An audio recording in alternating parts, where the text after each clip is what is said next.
नमस्कार दोस्तों, स्वागत है आपका राजंस करियर प्राइवेट लिमिटेड के ऑफिशियल यूट्यूब चैनल पर। मैं हूं शशिधर पांडे और आज हम यहां पर देखने जा रहे हैं भारतीय संविधान के कुछ महत्वपूर्ण प्रश्नों को। तो आइए शुरू करते हैं भारतीय संविधान के कुछ ऐसे महत्वपूर्ण प्रश्न। सबसे पहला प्रश्न हमारे सामने दिखाई दे रहा है यहाँ पर, वो ये है कि भारत का अंतिम अंग्रेज वायसराय कौन था। तो ये एक बहुत ही महत्वपूर्ण प्रश्न है, ध्यान रखना है।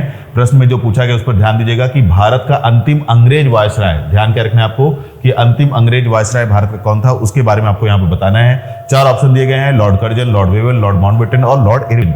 इन चारों में से वो कौन सा व्यक्ति है जिसे अंतिम गवर्नर जनरल के तौर पर या अंतिम वायसराय के तौर पर देखा जाता है भारत में।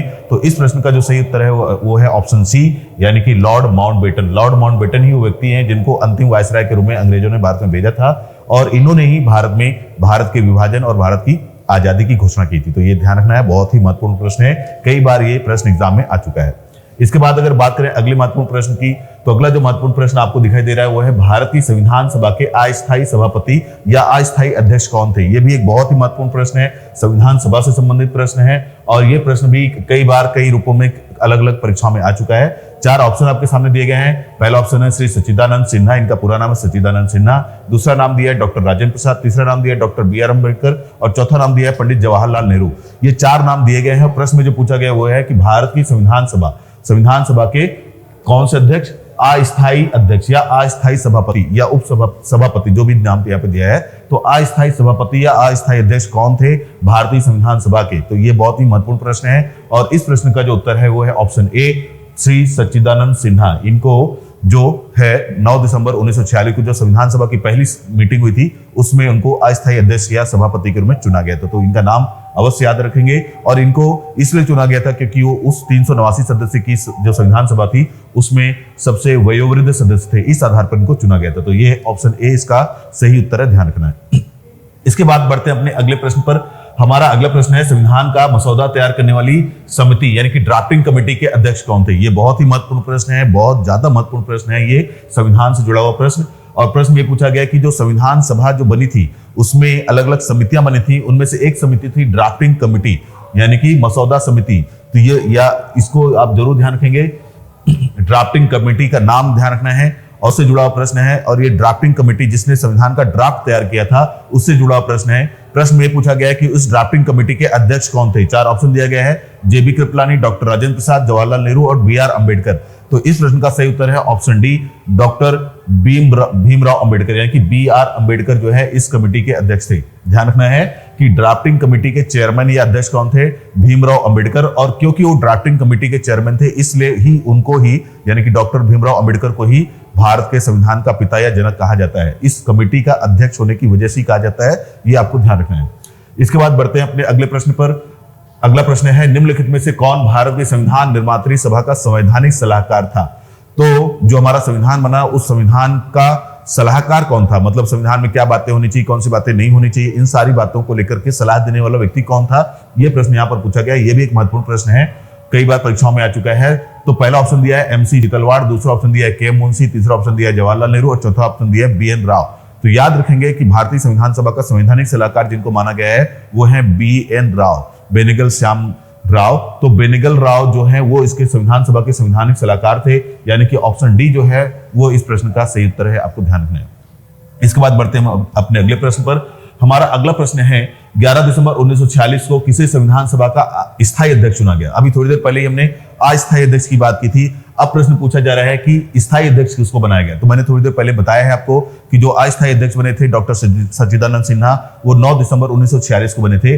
अब डेट दिया हुआ है 11 दिसंबर 1946, ये संविधान सभा का दूसरे बैठक का दिन है। मतलब संविधान सभा जब दूसरी बार बैठक करती है तो उसका दिन क्या है, उसका तारीख है 11 दिसंबर 1946 और इस दिन ही हमारी संविधान सभा ने अपने स्थायी अध्यक्ष को चुना था। तो प्रश्न में यही पूछा गया है कि संविधान सभा ने 11 दिसंबर 1946 को अपने स्थायी अध्यक्ष के रूप में किस व्यक्ति को चुना है। तो 4 ऑप्शन दिए गए हैं, Jawaharlal Nehru, doctor Rajendra Prasad, doctor B R. Ambedkar और के मुंशी। तो इस प्रश्न का जो सही उत्तर है वो है डॉक्टर राजेंद्र प्रसाद। डॉक्टर राजेंद्र प्रसाद को ही संविधान सभा ने अपना स्थायी अध्यक्ष चुना और इस वजह से ही डॉक्टर राजेंद्र प्रसाद बाद में भारत के पहले राष्ट्रपति भी बने। तो ये आपको ध्यान रखना है, इस प्रश्न का सही उत्तर है डॉक्टर राजेंद्र प्रसाद अर्थात ऑप्शन बी।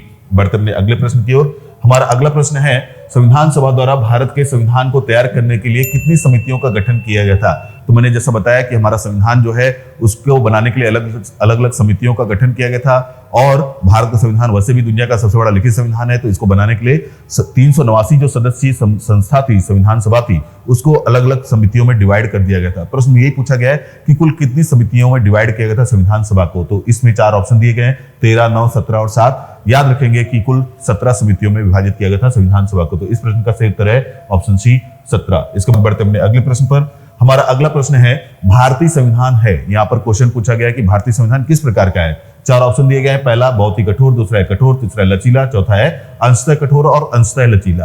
तो इस प्रश्न का सही उत्तर है कि हमारा जो संविधान है वो अंशतः कठोर और अंशतः लचीला है, यानी कि थोड़ा कठोर है और थोड़ा लचीला है। जहां पर कठोर होने की आवश्यकता होती है वहां पर कठोर हो जाता है, और जहां पर लचीला होने की आवश्यकता होती है वहां पर हमारा संविधान लचीला हो जाता है। तो याद रखेंगे कि हमारा संविधान दोनों का मिश्रण है, न तो बहुत ज्यादा कठोर है न ही बहुत ज्यादा लचीला है। तो इस प्रश्न का सही उत्तर होगा ऑप्शन डी, अंशतः कठोर और अंशतः लचीला। इसके बाद बढ़ते हैं अगले प्रश्न की ओर। हमारा अगला प्रश्न है गणतंत्र होता है, यानी कि गणतंत्र का अर्थ क्या होता है। 4 ऑप्शन दिए गए हैं, केवल एक लोकतांत्रिक राज्य, दूसरा है अध्यक्षीय पद्धति शासन वाला राज्य, तीसरा ऑप्शन है संसदीय पद्धति शासन वाला राज्य, और चौथा है राज्य जहां पर अध्यक्ष वंशानुगत रूप से ना हो। तो गणतंत्र, जिसको आप इंग्लिश में रिपब्लिक बोलते हैं, उसका मतलब यहाँ पर पूछा गया है। तो गणतंत्र या रिपब्लिक का मतलब होता है एक ऐसा देश जहां पर जो राष्ट्र का अध्यक्ष होता है वो वंशानुगत ना हो। राष्ट्र का अध्यक्ष क्या ना हो, वंशानुगत ना हो, हेरिडेटरी ना हो, यानी कि पिता के बाद पुत्र राष्ट्र का अध्यक्ष ना बने, वैसे देश को क्या बोला जाता है, गणतंत्र। ध्यान रखेंगे। और इस प्रश्न के हिसाब से जो ऑप्शन दिया गया है, इसमें ऑप्शन जो डी दिया है आपके सामने, वो इस प्रश्न का सही उत्तर है कि राज्य मतलब देश जहां पर अध्यक्ष वंशानुगत ना हो, मतलब देश का अध्यक्ष देश का शासन करता है या मुख्य देश का जो निर्णय करता है, एक तरह से जिसके नाम से देश जाना जाता है, वो वंशानुगत ना हो। तो ध्यान रखेंगे कि इस प्रश्न का जो सही उत्तर है वो है ऑप्शन डी, कि क्या है उत्तर, राज्य जहां पर अध्यक्ष वंशानुगत रूप से ना हो। तो देश का अध्यक्ष, राष्ट्र का अध्यक्ष जो है क्या नहीं होना चाहिए, वंशानुगत नहीं होना चाहिए। अगर इस प्रकार की व्यवस्था है किसी देश में तो उसको क्या कहा जाता है, गणतंत्र। और इसी गणतंत्र को आप किस नाम से बोलते हैं, इंग्लिश में रिपब्लिक। तो ये ध्यान रखना है कि यही क्या कहलाता है, रिपब्लिक। इसके बाद बढ़ते अपने अगले प्रश्न की ओर। हमारा अगला प्रश्न है कैबिनेट मिशन प्लान के अधीन बनी संविधान सभा में कितने सदस्य थे। तो प्रश्न वही है, संविधान सभा से जुड़ा हुआ है और पूछा गया है कि संविधान सभा में कुल कितने सदस्य थे। तो ऑप्शन दिए गए हैं, पहला है 389, दूसरा है 411, तीसरा है 289 और चौथा है 487। तो ध्यान रखेंगे संविधान सभा में कुल 389 सदस्य। हमारे संविधान सभा में कुल कितने सदस्य दिखाई देते हैं, 389, 389 और इन 389 में से याद रखेंगे आप लोग 296 जो थे वो निर्वाचित सदस्य थे। इन 389 में से 296 सदस्य जो थे वो निर्वाचित थे, बाकी जो है 93 सदस्य वो मनोनीत थे। याद रखना है, ये आपके लिए इंपॉर्टेंट, ध्यान रखेंगे कि किस प्रकार से चुन करके आए थे। तो जो हमारी 389 सदस्यीय संविधान सभा बनी थी, इन 389 सदस्यीय संविधान सभा में 296 लोग जो है चुनाव लड़ करके जीत करके आए थे, और बाकी 93 सीट जो थी उस पर मनोनीत सदस्यों को भेजा गया था, और ये मनोनीत सदस्य जो थे वो राजे रजवाड़ों के द्वारा भेजे गए थे। तो याद रखना है कि जो देसी रियासतें थी, कौन सी, देसी रियासतों के प्रतिनिधि, देसी रियासत के प्रतिनिधि। तो देसी रियासत के कितने प्रतिनिधि हैं, 93, और 296 लोग जो हैं वो चुनाव लड़ करके आए थे, जीत करके आए थे। तो 296 प्लस 93, तो 389 लोगों को मिलाकर के हमारा क्या बना था, संविधान सभा। ध्यान रखेंगे क्या बना है हमारा, संविधान सभा, और इसी संविधान सभा ने हमारा क्या बनाया था, संविधान। तो ये आपके लिए इंपॉर्टेंट है। तो इस प्रश्न का जो सही उत्तर है वो है 389, जरूर याद रखेंगे।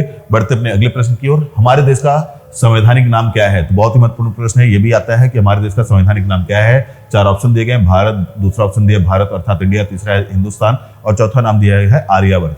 तो ध्यान रखेंगे कि हमारे संविधान का जो अनुच्छेद नंबर 1 है, आर्टिकल नंबर 1 है, उसी में हमारे देश का नाम भी दिया हुआ है और उसमें लिखा हुआ है कि हमारे देश का संवैधानिक नाम भारत अर्थात इंडिया होगा। तो इस प्रश्न का जो सही उत्तर है वो है ऑप्शन बी, भारत अर्थात इंडिया। तो हमारे देश का संवैधानिक नाम क्या दिखाई देता है, भारत अर्थात इंडिया। तो हमारे संविधान में हमारे देश के लिए केवल 2 ही नाम इस्तेमाल किए गए हैं, एक भारत और दूसरा इंडिया। तो ये आपको अवश्य ध्यान रखना होगा। और ये जितने भी प्रश्न अभी हमने यहाँ पर देखे हैं वो सारे प्रश्न कभी न कभी किसी न किसी परीक्षा में आ चुके हैं, आगामी भी किसी परीक्षा में ये प्रश्न आ सकते हैं। तो याद रखना है आपको। आज के इस वीडियो में केवल इतना ही, मिलते हैं अपने अगले वीडियो में, तब तक के लिए धन्यवाद।